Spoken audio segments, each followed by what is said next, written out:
قد ذرأنا لجهنم كثيرا من الجن والإنس لهم قلوب لا يفقهون بها ولهم أعين لا يبصرون بها ولهم آذان لا يسمعون بها أولئك كالأنعام بل هم أضل أولئك هم الغافلون.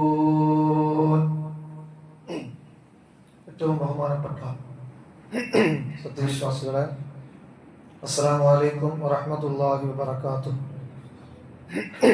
വിശുദ്ധ ഖുർആനിലെ സൂറത്തു അറാഫിലെ 179-ാമത്തെ വചനമാണ്. ഇതില് മനുഷ്യന് നൽകപ്പെട്ട 3 അനുഗ്രഹങ്ങളെ അല്ലാഹു തആല ഓർമ്മപ്പെടുത്തുകയാണ്. ആ 3 അനുഗ്രഹങ്ങൾ കൊണ്ടാണ് മനുഷ്യൻ അവന്റെ അസ്തിത്വം, മനുഷ്യൻ എന്ന ക്വാളിറ്റി ഉയർത്തിപ്പിടിക്കുന്നത്.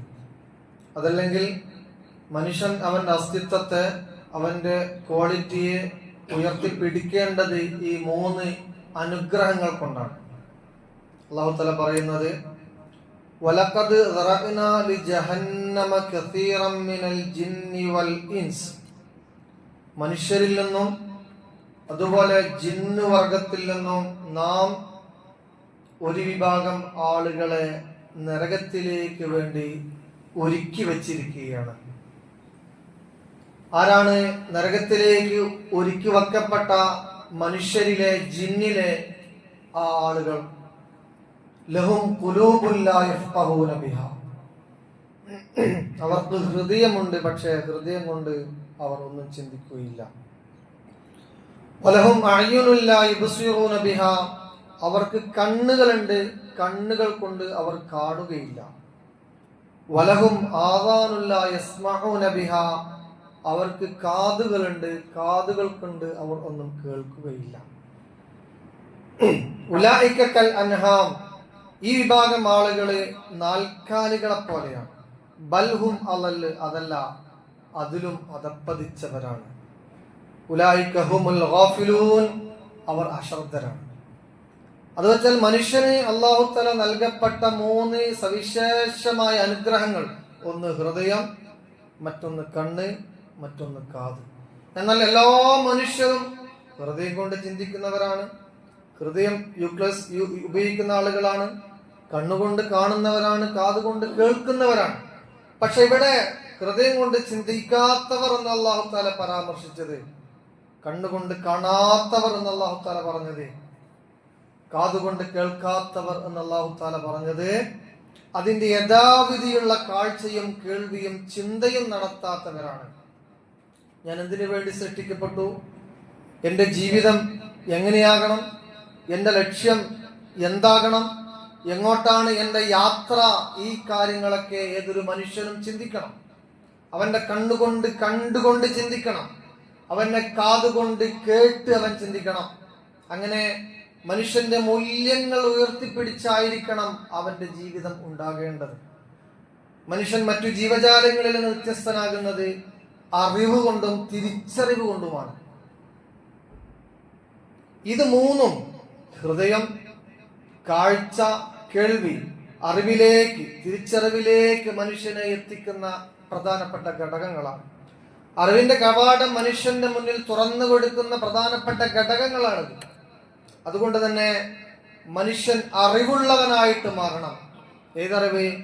മനുഷ്യന് ഉപകാരമുള്ള അറിവ്, സമൂഹത്തിന് ഉപകാരമുള്ള അറിവ്, സമൂഹത്തിനും ജനങ്ങൾക്കും മാനവ സമൂഹത്തിനും പ്രയോജനപ്രദമായ അറിവുള്ളവനായി ഏതൊരു മനുഷ്യനും മാറണം. അറിവില്ലാത്ത മനുഷ്യൻ നാൽക്കാലികൾക്ക് സമാനമാണ്. മനുഷ്യന് ഉപകാരം ചെയ്യാത്ത അറിവ് അല്ല, മനുഷ്യന് ഉപകാരം ചെയ്യുന്ന അറിവാണ്. ആ അറിവുള്ളവനായി മാറണം മനുഷ്യൻ. ആ അറിവുള്ളവനായി മാറാത്ത മനുഷ്യൻ നാൽക്കാലികൾക്ക് സമാനമാണ് എന്നാണ് അല്ലാഹു തആല പറയുന്നത്. എല്ലാ കാര്യങ്ങളെക്കുറിച്ചുമുള്ള ഒരു പൊതുബോധം, ഒരു പൊതു അറിവ്, ഒരു കാഴ്ചപ്പാട് ഏതൊരു മനുഷ്യനും ഉണ്ടാകേണ്ടതുണ്ട്. ഇസ്ലാമിന്റെ ഒരു കാഴ്ചപ്പാടില് ഒരു സമൂഹം ആ സമൂഹത്തിൽ എല്ലാ മേഖലകളിലുമുള്ള ആളുകൾ ഉണ്ടാകണമെന്നാണ്. ആ സമൂഹത്തിൽ നല്ല പണ്ഡിതന്മാരുണ്ടാകണം, ആ സമൂഹത്തിൽ ഡോക്ടേഴ്സ് ഉണ്ടാകണം, കർഷകരുണ്ടാകണം, വ്യവസായികൾ ഉണ്ടാകണം എന്ന് വേണ്ട ഓരോ മേഖലകളിലുമുള്ള ആളുകൾ ഓരോ സമൂഹത്തിലും ഉണ്ടാകൽ അനിവാര്യമാണ് എന്ന കൃത്യമായ അധ്യാപനമാണ് മഹാനായ മുഹമ്മദ് മുസ്തഫ സല്ലല്ലാഹു അലൈഹി വസല്ലം തങ്ങൾ നൽകിയത്. ഖുർആനിൽ കാണാൻ സാധിക്കും, യുദ്ധ സന്ദർഭത്തിൽ സത്യവിശ്വാസികൾ എല്ലാവരും കൂടി യുദ്ധത്തിന് പോകാൻ പാടില്ല. കുറച്ചാളുകള് അള്ളാഹുവിന്റെ റസൂൽ പഠിപ്പിച്ചു കൊടുത്ത കാര്യങ്ങൾ നാട്ടിൽ നടപ്പിലാക്കാൻ, ജനങ്ങൾക്ക് പഠിപ്പിച്ചു കൊടുക്കാൻ അവിടെ വേണം. കാരണം യുദ്ധം കഴിഞ്ഞ് നാട്ടിലേക്ക് തിരിച്ചു വന്നാൽ ഇവിടെ ശൂന്യമാകാൻ പാടില്ല. അതുപോലെ ഇവിടെയുള്ള കർഷക വൃത്തി ചെയ്യുന്ന കുറച്ചാളുകൾ ഇവിടെ വേണം, ഇവിടെ കച്ചവടം ചെയ്യുന്ന കുറച്ചാളുകൾ വേണം. അഥവാ നാടിനെ മൊത്തം നിശ്ചലമാക്കിയിട്ടല്ല പ്രിയപ്പെട്ട പ്രവാചകൻ സല്ലല്ലാഹു അലൈഹി വസല്ലം തങ്ങൾ യുദ്ധത്തിന് പോയിരുന്നത്. എന്ത് തന്നെയാണെങ്കിലും, എന്തിനു പോവുകയാണെങ്കിലും നാട്, കുടുംബം, സമൂഹം ഇതിനെക്കുറിച്ച് കൃത്യമായ ബോധവും മുഹമ്മദ് മുസ്തഫ സല്ലല്ലാഹു അലൈഹി വസല്ലം തങ്ങൾക്കുണ്ടായിരുന്നു. വിശുദ്ധ ഖുർആനിലെ സൂറത്ത് തൗബയിലെ 122-ാമത്തെ വചനത്തിൽ അല്ലാഹു തആല പറയാണ്, വമാ കാനൽ മുഅ്മിനൂന ലിയൻഫിറൂ കാഫ ഫലൗലാ നഫറ മിൻ കുല്ലി ഫിർഖത്തിൻ മിൻഹും ത്വായിഫത്തുൻ ലിയതഫഖഹൂ ഫിദ്ദീൻ വലിയൻദിറൂ ഖൗമഹും ഇദാ റജഉ ഇലൈഹിം ലഅല്ലഹും യഹ്ദറൂൻ. ഒരു വിശ്വാസി സമൂഹത്തിന് യോജിച്ചതല്ല ലിയൻഫിറൂ കാഫത്തൻ, ഒന്നടങ്കം അങ്ങ് യുദ്ധത്തിന് പോകി. എന്തുകൊണ്ടെന്നാൽ ഫലൗലാ നഫറ മിൻ കുല്ലി ഫിർഖത്തിൻ മിൻഹും ത്വായിഫത്തുൻ, ഒരു സംഘം ആളുകൾ നാട്ടിൽ തന്നെ നിൽക്കണം. എന്തിനു വേണ്ടി? ലിയതഫഖഹൂ ഫിദ്ദീൻ, ദീൻ പഠിക്കാൻ, ദീൻ നടപ്പിലാക്കാൻ. വലിയൻദിറൂ ഖൗമഹും, അതുപോലെ തന്നെ സമൂഹത്തിൽ ബോധവൽക്കരണ പ്രവർത്തനങ്ങൾ നടത്താൻ. ഇദാ റജഉ ഇലൈഹിം ലഅല്ലഹും യഹ്ദറൂൻ, അപ്പോഴാണ് യുദ്ധത്തിന് പോയി തിരിച്ചു വന്ന ആളുകൾക്ക് നാട്ടിലേക്ക് വരുമ്പോൾ അവിടെ ഒരു ആശ്വാസങ്ങൾ ഉണ്ടാവുക, സന്തോഷങ്ങൾ ഉണ്ടാവുക. അപ്പോഴാണ് ആ നാട് നാടായിട്ട് മാറുക. അപ്പോ ഒരു സമൂഹത്തിന്റെ നാഡീമിടിപ്പിന്റെ പ്രധാന ഘടകമായി ആ നാട്ടിലുള്ള ആളുകളുടെ അറിവിനെ കുറിച്ചാണ് പറയുന്നത്. അറിവുള്ളവരായി മാറുക എന്നുള്ളതാണ് ഒരു വിശ്വാസിയുടെ ഏറ്റവും വലിയ ക്വാളിറ്റി. അറിവ് നേടുക, അത് പകർന്നു നൽകുക. അറിവ് നേടലും പകർന്നു നൽകലും അത്യാവശ്യമാണ്. നമ്മുടെ നാട്ടിലുള്ള കലാലയങ്ങള്, നമ്മുടെ നാട്ടിലുള്ള മദ്രസകള്, മസ്ജിദുകള്, ഇതെല്ലാം അറിവിന്റെ കേന്ദ്രങ്ങളാണ്. ഈ ഓരോ അറിവിന്റെ കേന്ദ്രങ്ങളെയും നാം ശക്തിപ്പെടുത്തുക എന്നുള്ളത് നമ്മുടെ സാമൂഹികമായ ഒരു ഉത്തരവാദിത്തമാണ്. മനുഷ്യൻ എന്ന നിലയിൽ ഒരു ബാധ്യതയും കൂടിയാണ്. കാരണം മനുഷ്യൻ ആകുമ്പോൾ അവൻ അറിവുള്ളവനും അറിവിനെ സ്നേഹിക്കുന്നവനും അറിവിന്റെ പ്രചാരകനുമായിട്ട് മാറണം എന്നാണ്. അല്ലെങ്കിൽ നേരത്തെ പരാമർശിക്കപ്പെട്ടതുപോലെ അവൻ താൽക്കാലികളുടെ ഒരു ഇനത്തിലേക്കാണ് പോവുക. അത് അവിടെ എന്തോ നടക്കട്ടെ, അത് എന്നെ ബാധിക്കില്ല എന്നൊരു തോന്നലാണെങ്കിൽ അത് അപകടം നിറഞ്ഞ തോന്നലാണ്. എന്തുകൊണ്ടെന്നാൽ മുഹമ്മദ് മുസ്തഫ സല്ലല്ലാഹു അലൈഹി വസല്ലമ തങ്ങൾ പറഞ്ഞു, അൽ മൻസൂബ് ഇലൈഹി സല്ലല്ലാഹു അലൈഹി വസല്ലം ഉതുലുബുൽ ഇൽമ മിനൽ മഹ്ദി ഇലൽ ലഹദ്, നിങ്ങൾ വിദ്യാഭ്യാസിക്കണം, നിങ്ങൾ പഠിക്കണം. തൊട്ടിൽ മുതൽ കട്ടിൽ വരെയാണ് ആ പഠനത്തിന്റെ കാലയളവ്. തൊട്ടിൽ മുതൽ കട്ടിൽ വരെ എന്ന് പറയുമ്പോൾ വിദ്യാഭ്യാസത്തിന്റെ ഒരു കാലഘടന ആര് നിർദ്ദേശിച്ചാലും, അതിനൊരു ഡെഫിനിഷൻ ആര് പറഞ്ഞാലും ഇതിന്റെ അപ്പുറം ഉള്ള ഒരു ഡെഫിനിഷനും ഇത്ര മനോഹരമായ ഒരു ഡെഫിനിഷനുമായിട്ട് അത് മാറില്ല. വിദ്യാഭ്യാസം എന്ന് പറഞ്ഞാൽ അതിൽ തൊട്ടിൽ മുതൽ കട്ടിൽ വരെയുള്ള ഒരു തപസ്യയാണ് എന്നാണ് ഷഫീഉനാ റസൂലുള്ളാഹി. അതിൽ കാലപരിധിയില്ല. നമുക്ക് തോന്നുകയാണ് അത് കുട്ടികൾക്ക് മാത്രമുള്ള ഒരു കാലഗണനയാണ്. അങ്ങനെയല്ല. ആലോചിച്ച് നോക്കൂ, പ്രിയപ്പെട്ട പ്രവാചകൻ സല്ലല്ലാഹു അലൈഹി വസല്ലമ തങ്ങളുടെ സഹാബാക്കൾ ഒന്നും തന്നെ കുട്ടിയായിക്കൊണ്ടിരിക്കുമ്പോൾ പഠിച്ചവരായിരുന്നില്ല. കുട്ടിയായിക്കൊണ്ടിരിക്കുമ്പോൾ പഠിച്ച കുറച്ച് സഹാബാക്കളെ ചരിത്രം മാത്രമേ നമുക്കറിയൂ. ഇബ്നു ഉമറിനെ പോലുള്ള, മഹാനായ അലി ഇബ്നു അബി ത്വാലിബിനെ പോലുള്ള കുറച്ച് ആളുകളുടെ പേര് മാത്രം. നേരെമറിച്ച് തലമുതിർന്ന ഉസ്മാൻ ഇബ്നു അഫ്ഫാനും അബൂബക്കർ സിദ്ദീഖ് റളിയല്ലാഹു അൻഹു പോലുള്ള ആളുകളൊക്കെ പ്രിയപ്പെട്ട പ്രവാചകൻ സല്ലല്ലാഹു അലൈഹി വസല്ലം തങ്ങൾ പഠിപ്പിച്ച അധ്യാപനങ്ങൾ അത് സ്വായത്തമാക്കുന്നത് അവരുടെ 40 വയസ്സിന് ശേഷമാണ്. എത്രത്തോളം ഷഫീഉനാ റസൂലുള്ളാഹി തങ്ങൾ പോലും 40 വയസ്സിന്റെ ശേഷം വിദ്യാഭ്യാസത്തിന്റെ മയാലോകത്തേക്ക് ഉയർന്നത്. അപ്പോ വിദ്യാഭ്യാസം എന്നുള്ളത് കുട്ടികൾ മാത്രം നേടേണ്ട ഒന്നല്ല, മുഴുവൻ ആളുകളും തൊട്ടിൽ മുതൽ കട്ടിൽ വരെയുള്ള മുഴുവൻ. അതാണ് വിദ്യാഭ്യാസത്തിന്റെ ഒരു കാലയളവ്. ആ കാലയളവിൽ എവിടെ നിന്ന് വിജ്ഞാനത്തിന്റെ മുത്തുകൾ കിട്ടുന്നോ അത് നാം പെറുക്കിയെടുക്കണം, അത് നാം അന്വേഷിച്ചു പോകണം. അതില് ഒരു പ്രതിബദ്ധത നമുക്കുണ്ടാകണം, ഒരു താല്പര്യം ഉണ്ടാകണം. നമ്മുടെ നാട്ടിൽ നടക്കുന്ന മദ്രസകൾ നമ്മുടെ നാടിന്റെ മദ്രസയാണ്, അവിടെ ഒരു കലാലയമാണെന്ന ബോധം നമുക്ക് ഉണ്ടാകണം. അപ്പോ ആ കുട്ടികളുടെ പഠനത്തെ കുറിച്ച് ആലോചിക്കണം, അതിനെക്കുറിച്ച് ചിന്തിക്കണം. എന്റെ വീട്ടിൽ കുട്ടികൾ മദ്രസയിൽ പ്രായമായ കുട്ടികളുണ്ട് എന്ന് തോന്നുകയാണെങ്കിൽ, എന്ന് നമുക്ക് ഉറപ്പുണ്ടെങ്കിൽ ആ കുട്ടീനെ മദ്രസയിലേക്ക് എത്തിക്കണം. ആ സമയത്ത് തന്നെ കുട്ടിക്ക് പഠിപ്പിച്ചു കൊടുക്കേണ്ടത് പഠിപ്പിക്കണം. പ്രിയപ്പെട്ട പ്രവാചകൻ സല്ലല്ലാഹു അലൈഹി വസല്ലം മാത്രം ഒന്നുകൂടി പറഞ്ഞിട്ടുണ്ട്, അല്ലിമു ഔലാദക്കും, നിങ്ങൾ നിങ്ങളെ കുട്ടികളെ പഠിപ്പിക്കണം. അസ്സബാഹത്ത വദ്ദിമായത്ത വറുകൂബൽ ഖൈൽ, നീന്തൽ പഠിപ്പിക്കണം അവരെ, അമ്പെയ്ത്ത് പഠിപ്പിക്കണം അവരെ, അതേപോലെ തന്നെ കുതിര സവാരി പഠിപ്പിക്കണം. നമ്മൾ നമ്മളെ കുട്ടികൾക്ക് ഡ്രൈവിംഗ് പഠിപ്പിച്ചു കൊടുക്കണം. നമ്മൾ നമ്മളെ കുട്ടികൾ കമ്പ്യൂട്ടർ പഠിപ്പിച്ചു കൊടുക്കണം. ഉത്തരാധുനികമായ എല്ലാ ഭൗതിക സംവിധാനങ്ങളും ഉപയോഗിക്കാനുള്ള IT മേഖലയെ കുറിച്ച് കുട്ടികൾക്ക് നമ്മൾ പഠിപ്പിച്ചു കൊടുക്കണം. AI ക്യാമറയെ കുറിച്ച് നമ്മൾ കുട്ടികളെ പഠിപ്പിച്ചു കൊടുക്കണം. അത് നമ്മുടെ ഒരു കടമയാണ്. നമ്മൾ അതിനെക്കുറിച്ച് അറിയില്ല, നമുക്കറിവില്ലാത്ത കാര്യം പുതിയ തലമുറക്ക് ആവശ്യമാകുന്ന രൂപത്തിൽ കുട്ടികൾക്ക് പഠിപ്പിച്ചു കൊടുക്കണം. അപ്പൊ കുട്ടികൾക്ക് പഠിപ്പിച്ചു കൊടുക്കേണ്ട വിധം നമ്മൾ പഠിപ്പിച്ചു കൊടുക്കണം. പഴയ കാലത്ത് നിർമ്മിച്ച ഒരു സിലബസ് ഈ കാലത്ത് കുട്ടികളെ പഠിപ്പിച്ചിട്ട് യാതൊരു കാര്യമില്ല. കുട്ടികൾ മാറി, കാലാവസ്ഥ മാറി, വിദ്യാഭ്യാസത്തിന്റെ അഭിരുചികൾ മാറി, അതിന്റെ താല്പര്യങ്ങൾ മാറി, അതിന്റെ ലക്ഷ്യങ്ങളൊക്കെ മാറി. അതൊക്കെ തിരിച്ചറിഞ്ഞുകൊണ്ട് മനസ്സിലാക്കിയിട്ട് വേണം നമ്മൾ കുട്ടികളെ പഠിപ്പിക്കേണ്ടത്. നമ്മുടെ വിദ്യാഭ്യാസ ബോർഡിന്റെ പ്രാവശ്യത്തെ പാഠ്യപദ്ധതികള് 1 മുതൽ 4 വരെയുള്ള പുസ്തകങ്ങൾ സമൂലമായ മാറ്റങ്ങൾക്ക് വിധേയമായി. ആശാവഹമായ ഒരു കാര്യമാണ്, സമൂലമായ മാറ്റങ്ങൾക്ക് വിധേയമായി. അഥവാ ഈ കാലഘട്ടത്തിൽ കുട്ടികളെ എങ്ങനെ പഠിപ്പിക്കണമെന്ന രൂപത്തിലാണ് സിലബസിൽ ക്രമീകരിച്ചിരിക്കുന്നത്. ആ സിലബസാണ് 1 മുതൽ 4 വരെ ഇപ്പൊ നമ്മുടെ മദ്രസയിലേക്ക് വന്നത്.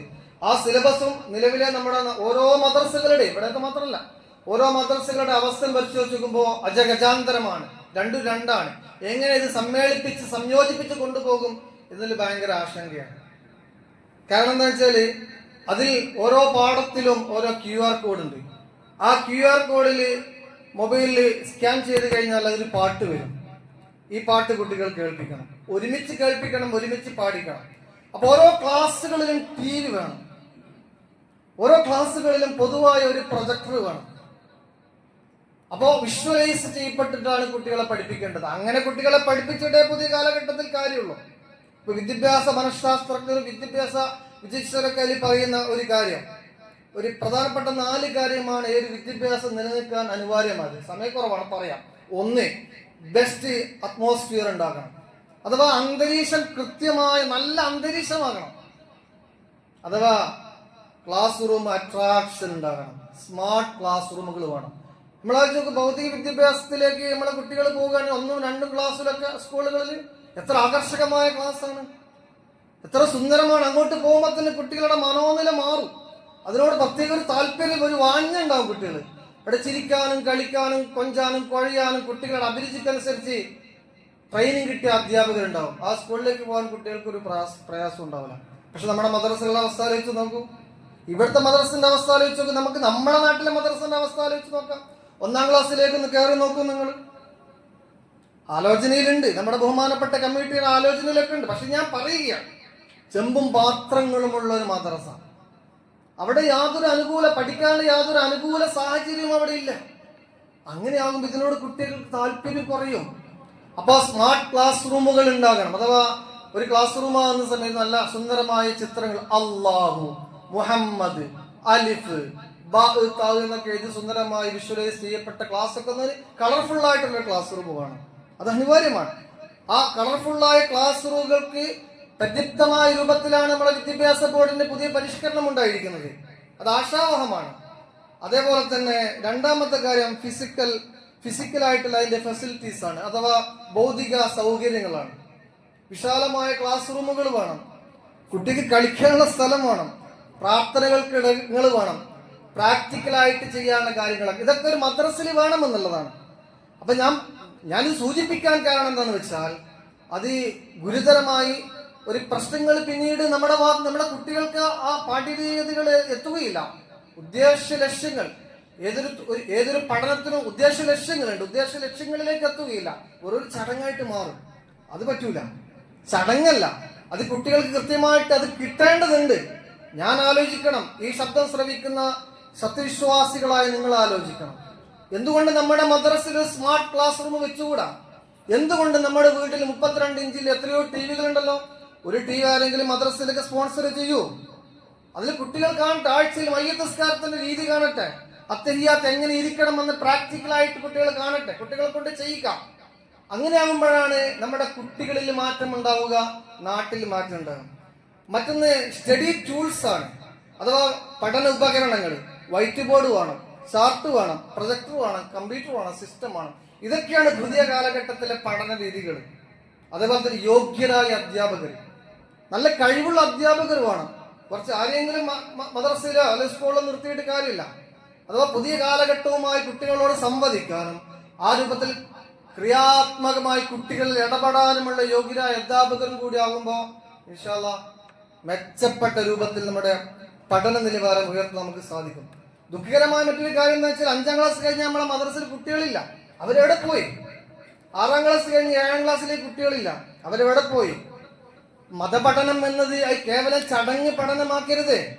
മഹാനായ മുഹമ്മദ് മുസ്തഫ സല്ലല്ലാഹു അലൈഹി വസല്ലമ തങ്ങൾ ദീൻ പഠിക്കാൻ വേണ്ടി അത്രയും കാർക്കശ്യത്തോടു കൂടിയാണ് പറഞ്ഞത്. യുദ്ധത്തിന് വരെ പോകാതെ നിങ്ങൾ നാട്ടിൽ നിന്ന് ദീൻ പഠിക്കണമെന്ന് ഒരു സമൂഹത്തെ പഠിപ്പിച്ചു മുഹമ്മദ് മുസ്തഫ സല്ലല്ലാഹു അലൈഹി വസല്ലമ തങ്ങൾ.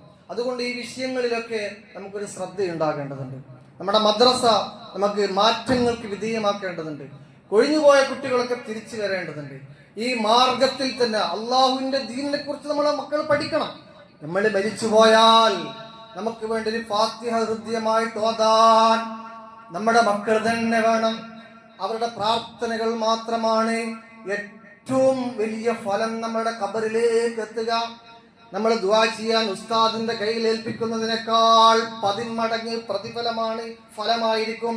എന്റെ വാപ്പാക്ക് വേണ്ടി ഞാൻ പ്രാർത്ഥിക്കുമ്പോഴുള്ള ആ പ്രാർത്ഥന, മകന്റെ പ്രാർത്ഥനയുടെ ഫലം, അതാണ് മുഹമ്മദ് മുസ്തഫ സല്ലല്ലാഹു അലൈഹി വസല്ലമ തങ്ങൾ പറഞ്ഞത്. ഒരാൾ മരണപ്പെട്ടാൽ എല്ലാം അവനിൽ നിന്ന് മുറിഞ്ഞു പോകും. അവന് വേണ്ടി പ്രാർത്ഥിക്കുന്ന മക്കൾ ഒഴികെ. അങ്ങനെയുള്ള മക്കളായിട്ട് മാറണം. അപ്പോ ആ മക്കൾക്ക് ദീന് പഠിപ്പിക്കാനുള്ള എല്ലാ സാഹചര്യങ്ങളും ഇൻഷാ അല്ലാഹ് നമ്മൾ ഒരുക്കി കൊടുക്കണം. അല്ലാഹു തആല നമ്മുടെ മക്കളെയൊക്കെ നന്നാക്കുമാറാവട്ടെ. അതുപോലെ തന്നെ ഓൺലൈൻ ക്ലാസ്സുകളുണ്ട്. ഇനി എന്തെങ്കിലും കാരണത്താൽ നമുക്ക് മദ്രസയിൽ വരാനും പഠിക്കാനും പ്രയാസമാണെങ്കിൽ അതിനുള്ള സംവിധാനം ഓൺലൈൻ ക്ലാസ്സുകൾ അവസരം കണ്ടെത്തണം.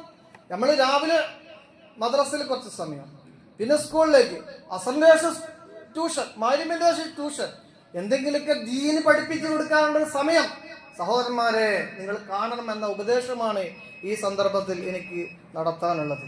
എന്തുകൊണ്ടെന്നാൽ മഹാനായ നബി സല്ലല്ലാഹു അലൈഹി വസല്ലമ തങ്ങളുടെ അടുക്കൽ 2 പേര് വന്ന് ഒരു പരാതി പറഞ്ഞു.